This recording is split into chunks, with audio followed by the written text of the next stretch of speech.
Hello students, good morning to you all. मैं जितेंद्र कुमार अपना YouTube channel JK math HDR में आप सबका स्वागत करता हूं। और आज हम लोग पढ़ने वाले हैं भौतिक विज्ञान कक्षा 10। हम आप लोगों को भौतिक विज्ञान का 3 लेक्चर पढ़ा चुका हूं। अब हम लोग चौथा लेक्चर पढ़ने वाले हैं जिसका नाम है अवतल दर्पण द्वारा प्रतिबिंब का बनना। अवतल दर्पण के द्वारा प्रतिबिंब बनता कैसे है, कई सारी स्थितियां होती हैं। तो बिना देरी किए हम लोग शुरू करते हैं।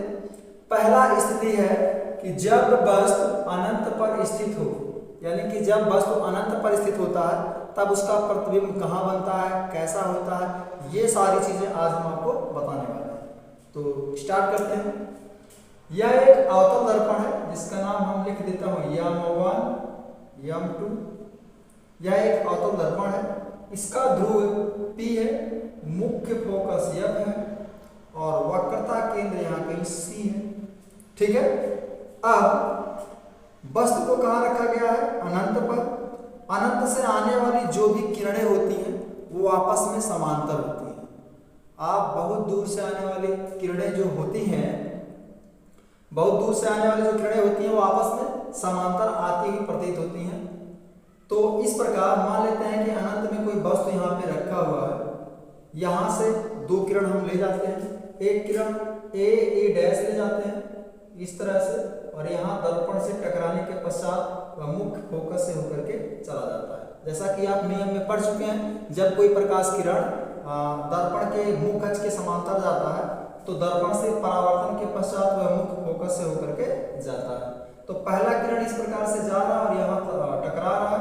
टकराने के पश्चात यानी कि परावर्तन के पश्चात वह इस दिशा में होकर के चला जाता है। इसी प्रकार दूसरा किरण ले जाते हैं बी डैश, इस प्रकार से जाता है, ये यहाँ पे टकराता है। टकराने के पश्चात वह मुख्य फोकस से होकर के चला जाता है। 2 परावर्तित किरणें मुख्य फोकस पर आकर के मिल रही हैं। इस प्रकार जो अनंत में वस्तु था उसका प्रतिबिंब मुख्य फोकस पर बन रहा है। तो आप समझ गए होंगे कि जब कोई वस्तु अनंत पे रखते हैं तो उसका प्रतिबिंब मुख्य फोकस पर बनता है। ये दोनों परावर्तित किरणें हैं जो फोकस पर मिल रही हैं, इसलिए इस वस्तु का प्रतिबिंब मुख्य फोकस पर बनेगा। अब आप प्रकृति में लिख सकते हैं कि इस स्थिति में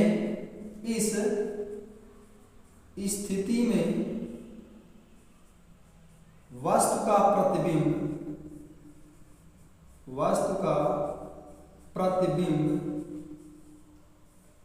मुख्य फोकस पर बनता है। मुख्य फोकस पर बनता है। यह वास्तविक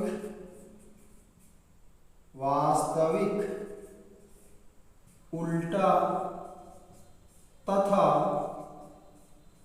वस्तु से बहुत छोटा होता है।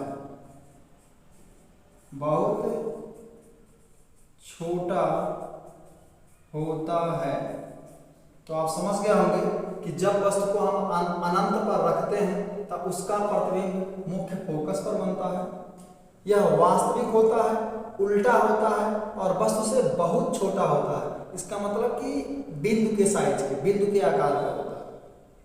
तो ये प्रकृति आपको याद करनी है। इसी प्रकृति से बोर्ड पेपर में क्वेश्चन पूछे जाते हैं आपसे।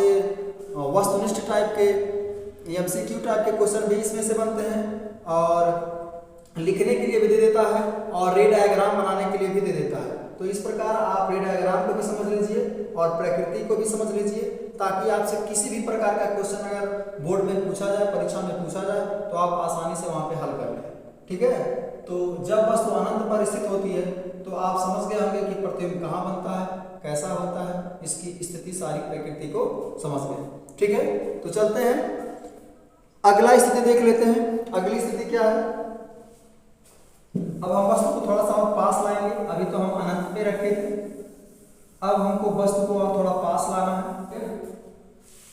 अब देखते हैं कि जब वस्तु अनंत और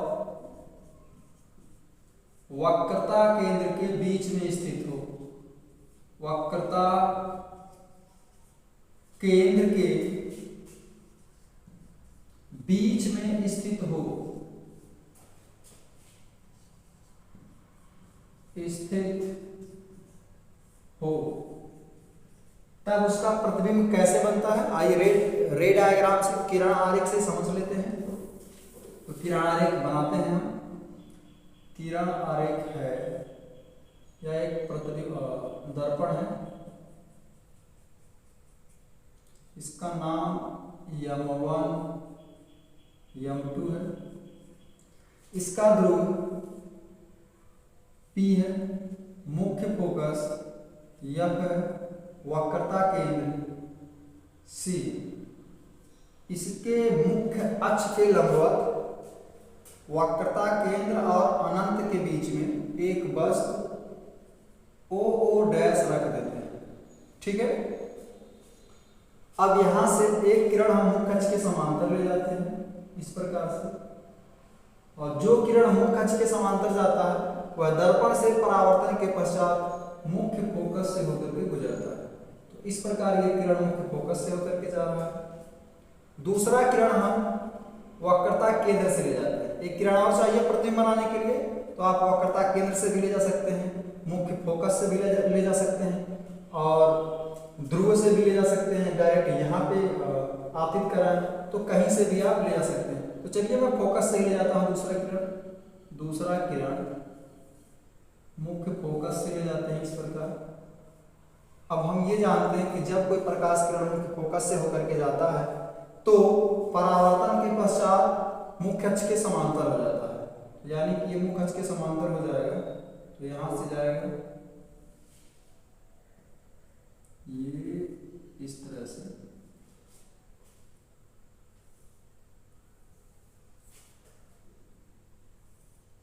इस प्रकार ये मुख्य अक्ष के समांतर हो जाएगा। दोनों परावर्तित किरणें बिंदु I डैश पर मिलती हैं। एक परावर्तित किरण ये है, दूसरा परावर्तित किरण ये है। आप नाम दे सकते हैं इसका A, B, O डैश, इसका भी नाम कोई दे दीजिए, यस दे देते हैं। ठीक है, तो इस प्रकार से ये दो परावर्तित किरणें बिंदु I डैश पर मिलती हैं। अब I डैश से मुख्य अक्ष पर हम डालेंगे लंब इस प्रकार से। अब I डैश से मुख्य अक्ष पर डाला गया लंब I डैश वस्तु OO डैश का प्रतिबिंब है। अब आपको देखने से लग रहा होगा ये कहाँ बन रहा है? मुख्य फोकस और वक्रता केंद्र के बीच में। कैसा है? मुख्य अक्ष के नीचे, यानी कि ये उल्टा है, और वास्तव में मिल रहा है, इसका मतलब वास्तविक है। ये दोनों परावर्तित किरणें एक दूसरे से वास्तव में मिल रही हैं, इसलिए ये जो प्रतिबिंब है वास्तविक प्रतिबिंब है। मुख्य अक्ष के नीचे बन रहा है, इसलिए उल्टा कहेंगे। मुख्य फोकस और वक्रता केंद्र के बीच में बन रहा है। तो प्रकृति में आप लिख देंगे, प्रकृति में लिखेंगे इस स्थिति में प्रकृति सबसे ज्यादा इंपॉर्टेंट है। रे डायग्राम के बाद अगर कुछ इंपॉर्टेंट है तो वो सबसे ज्यादा इंपॉर्टेंट प्रकृति है। और यदि आपको रे डायग्राम अच्छे से आ गया है तो आप प्रकृति रे डायग्राम से भी निकाल सकते हैं। तो इस स्थिति में वस्तु का प्रतिबिंब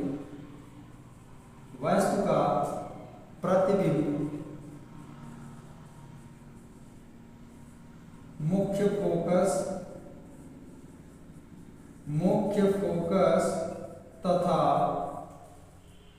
वक्रता केंद्र के बीच में बनता है। वक्रता केंद्र के बीच में बनता है। यह वास्तविक, उल्टा तथा वस्तु से छोटा होता है। वस्तु से छोटा होता है, मतलब साइज में छोटा होता है। तो ये रही प्रकृति। आप एक बार फिर से पढ़ सकते हैं कि इस स्थिति में, यानी कि जब वस्तु अनंत और वक्रता केंद्र के बीच में होता है तो उसका प्रतिबिंब मुख्य फोकस और वक्रता केंद्र के बीच में बनता है। यह वास्तविक, उल्टा और वस्तु से छोटा होता है।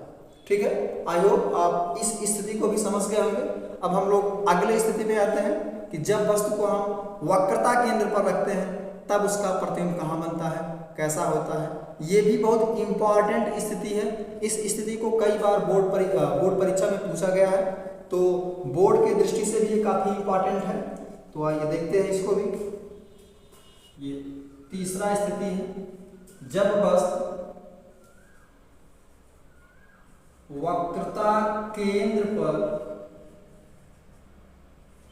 स्थित हो।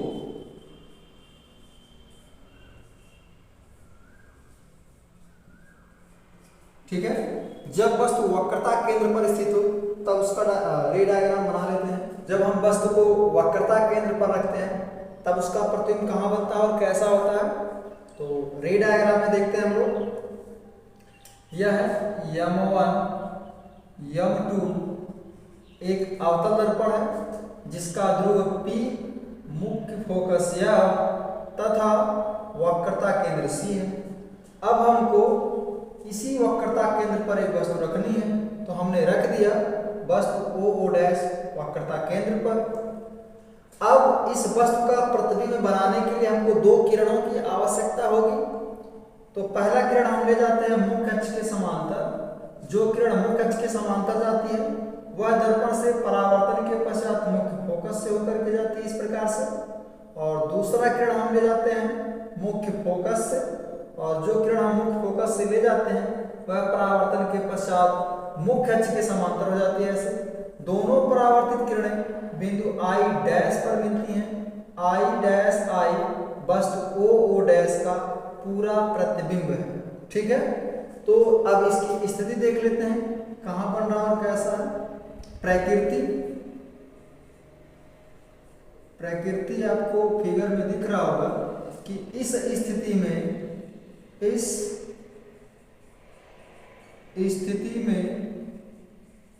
वस्तु का प्रतिबिंब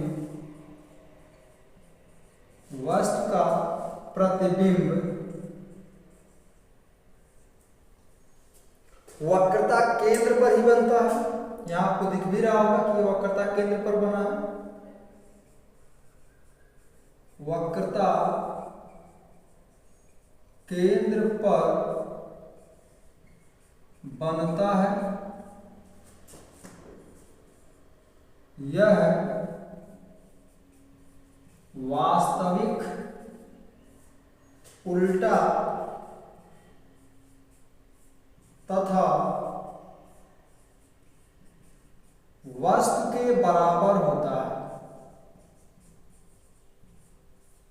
वस्तु के बराबर होता है। वस्तु के बराबर होने से मतलब यह है कि जितना बड़ा वस्तु रहेगा उतना बड़ा ही प्रतिबिंब बनेगा। इसमें से क्वेश्चन भी ऐसे पूछता है कि वस्तु को कहाँ रखा जाए कि उसका प्रतिबिंब वस्तु के बराबर ही बने। तो उसका आंसर है कि हम वस्तु को वक्रता केंद्र पर रख दें। तो आपको रे डायग्राम भी समझना है और प्रकृति भी याद रखनी है। आप अगर अच्छे से रे डायग्राम को याद कर लेते हैं तो प्रकृति ऑटोमेटिक याद हो जाएगी। ठीक है, तो आई होप आपको ये समझ में आया होगा। अब हम लोग अगला स्थिति समझ लेते हैं। अगला स्थिति क्या है, जब वस्तु मुख्य फोकस तथा वक्रता केंद्र के बीच में स्थित हो। वक्रता केंद्र के बीच में स्थित हो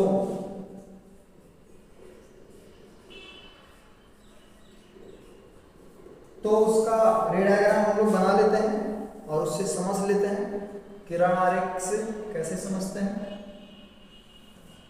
आइए देखते हैं। यह आपका एक अवतल दर्पण है जिसका नाम M1 M2 है। इसका ध्रुव P, मुख्य फोकस F तथा वक्रता केंद्र C। वस्तु को रखना कहाँ है, मुख्य फोकस और वक्रता केंद्र के बीच में। तो आइए वस्तु को यहीं रखते हैं। सीधा बनाते हैं थोड़ा सा, ठीक है। तो वस्तु ओ ओ डैश है, जिसको हम ध्रुव और जिसको हम मुख्य फोकस और वक्रता केंद्र के बीच में रख दिए हैं। अब एक किरण हम मुख्य अक्ष के समांतर ले जाते हैं इस प्रकार से। दूसरा किरण जो किरण मुख्य फोकस, अब हम एक किरण मुख्य अक्ष के समांतर ले जाते हैं। तो जो किरण मुख्य अक्ष के समांतर जाता है वह परावर्तन के पश्चात मुख्य फोकस से होकर के जाएगा इस प्रकार से। और दूसरा किरण हम मुख्य फोकस से ही लेकर के जाते हैं। क्यों? क्योंकि हमको प्रतिबिंब बनाना है तो दो किरणों को ले जाना है, तो चाहे मुख्य फोकस से ले जाए, चाहे ध्रुव से ले जाए, चाहे वक्रता केंद्र से ले जाए, कहीं से भी ले जा सकते हैं। तो चलिए ठीक है, ले जाते हैं यहाँ पे। जो किरण मुख्य फोकस से होकर के जाती है वह परावर्तन के पश्चात मुख्य अक्ष के समांतर हो जाता है। ये इस प्रकार से मुख्य अक्ष के समांतर, ठीक। दोनों परावर्तित किरणें बिंदु आई डैश पर मिलती हैं। आई डैश से मुख्य अक्ष पर खींचा गया लंब आई डैश वस्तु ओ डैश का प्रतिबिंब होगा। अब इसकी प्रकृति समझ लेते हैं। प्रकृति क्या है इसकी? प्रकृति, ये प्रतिबिंब कहाँ बन रहा है? वक्रता केंद्र और अनंत के बीच में। तो लिखेंगे इस स्थिति में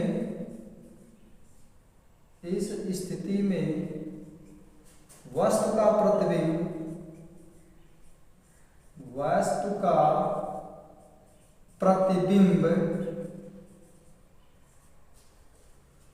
वक्रता केंद्र तथा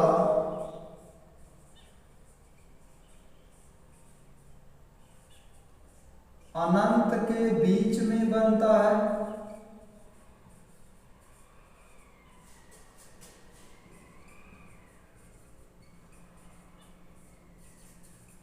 यह वास्तविक, उल्टा तथा वस्तु से बड़ा होता है। वस्तु से बड़ा होता है, ठीक है। तो मैं प्रकृति लिख दिया हूं। जब वस्तु को मुख्य फोकस तथा वक्रता केंद्र के बीच में रखते हैं तो उसका प्रतिबिंब वक्रता केंद्र और अनंत के बीच में बनता है। यह वास्तविक होता है, उल्टा होता है और वस्तु से बड़ा होता है, ठीक है। तो आई होप आपको ये भी समझ में आया होगा। चौथा स्थिति। अब हम लोग अगले स्थिति की तरफ बढ़ते हैं। स्थिति नंबर 5 जो है, पांचवा स्थिति है जब वस्तु मुख्य फोकस पर स्थित हो, ठीक है। जब वस्तु मुख्य फोकस पर स्थित हो, ठीक है। तो चलिए रे डायग्राम बनाते हैं। रे डायग्राम क्या है? यह है M1 M2 एक अवतल दर्पण जिसको हम बाहर से कलाई कर दे रहे हैं, ठीक। इसका ध्रुव है P, मुख्य फोकस है F और वक्रता केंद्र है C, ठीक है। तो वस्तु को हमको रखना है मुख्य फोकस पर, तो रख देते हैं मुख्य फोकस पर। जो किरण मुख्य फोकस पर आता है, जो किरण हम वस्तु मुख्य फोकस पे रख दिए हैं जिसका नाम है ओ डैश। अब वस्तु के बिंदु ओ डैश से एक किरण हम मुख्य अक्ष के समांतर ले जाते हैं इस तरह से, और जो किरण मुख्य अक्ष के समांतर जाता है वो परावर्तन के पश्चात मुख्य फोकस से होकर के आता है इस तरह से, ठीक है। तो हम किरण ले गए थे मुख्य अक्ष के समांतर, दर्पण से परावर्तन के पश्चात मुख्य फोकस से होकर के जाएगा। दूसरा किरण हम ले जाते हैं वक्रता केंद्र से, ठीक है। तो वक्रता केंद्र से इस प्रकार से आप ले जाएंगे। जो किरण वक्रता केंद्र से जाता है वह दर्पण से परावर्तन के पश्चात उसी मार्ग में वापस लौट जाता है, ठीक है। तो इस प्रकार से उसी मार्ग में वापस लौटेगा और इसे हम पीछे बढ़ाएंगे, तो पीछे बढ़ाने पर ये इस तरह से चला जाएगा। तो दोनों परावर्तित किरणें अनंत में जाकर के मिलेंगी। यहाँ कहीं मिल नहीं रही है, दोनों समांतर दिख रहा है, तो हम देख रहे हैं कि ये दोनों किरणें जाकर के अनंत में कहीं मिलेंगी। तो जब अनंत में मिलेंगी तो उसका प्रतिबिंब बहुत ही बड़ा होगा। तो अब आप कह सकते हैं कि इस स्थिति में प्रकृति में आप लिख सकते हैं कि इस स्थिति में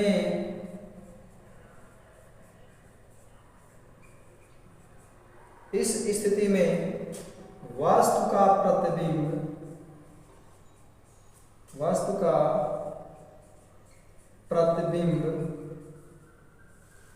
अनंत पर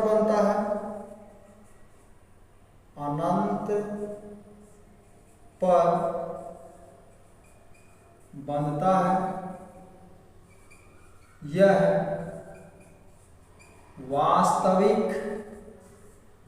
उल्टा तथा वास्तु से स्थिति में वस्तु का प्रतिबिंब अनंत पर बनता है। यह वास्तविक, उल्टा तथा वस्तु से बहुत बड़ा होता है। आपको फिगर में दिख रहा होगा ये जो दोनों किरणें हैं पीछे बढ़ाने पर अनंत में कहीं जाकर के मिलेंगे इस प्रकार से। जब यहाँ पे मिलेंगी तो इससे हम मुख्य अक्ष पर लंब डालेंगे तो ये डाला गया लंब बहुत ही बड़ा होगा। तो इस प्रकार ये जो आई डैश है ये वस्तु का प्रतिबिंब होगा और ये बहुत ही बड़ा होगा, ठीक है। आई होप आपको ये भी समझ में आया होगा, ये स्थिति भी समझ में आया होगा। तो अब हम लोग बढ़ते हैं अगली स्थिति की तरफ जो लास्ट है, ठीक। छठा स्थिति है। अभी तक हम लोग पांचवा स्थिति तक कंप्लीट कर लिए हैं। अब छठवां स्थिति देखते हैं। छठवां स्थिति है जब वस्तु ध्रुव तथा मुख्य फोकस के बीच में स्थित हो।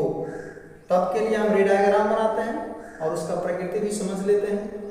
तो चलिए देखते हैं। यह आपका लास्ट स्थिति है, अवतल दर्पण द्वारा प्रतिबिंब का बनना। यह M1 M2 एक अवतल दर्पण है जिसका ध्रुव P, मुख्य फोकस F और वक्रता केंद्र C है।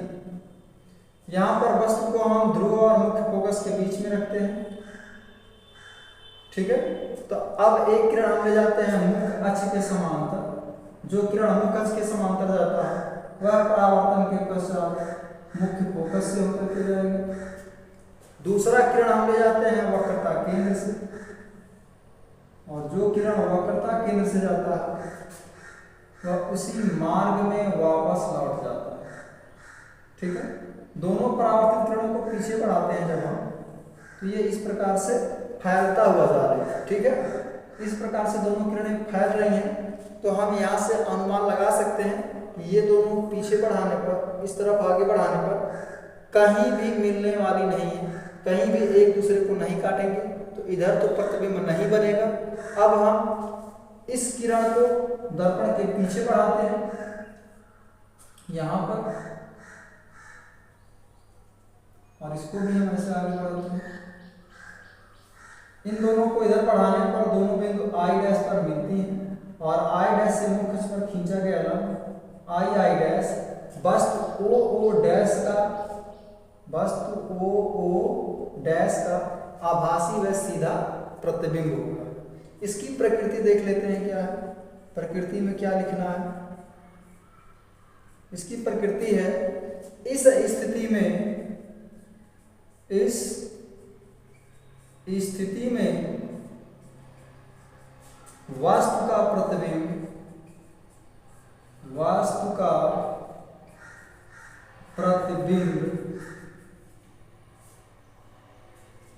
दर्पण के पीछे बनता है, दर्पण के पीछे बनता है।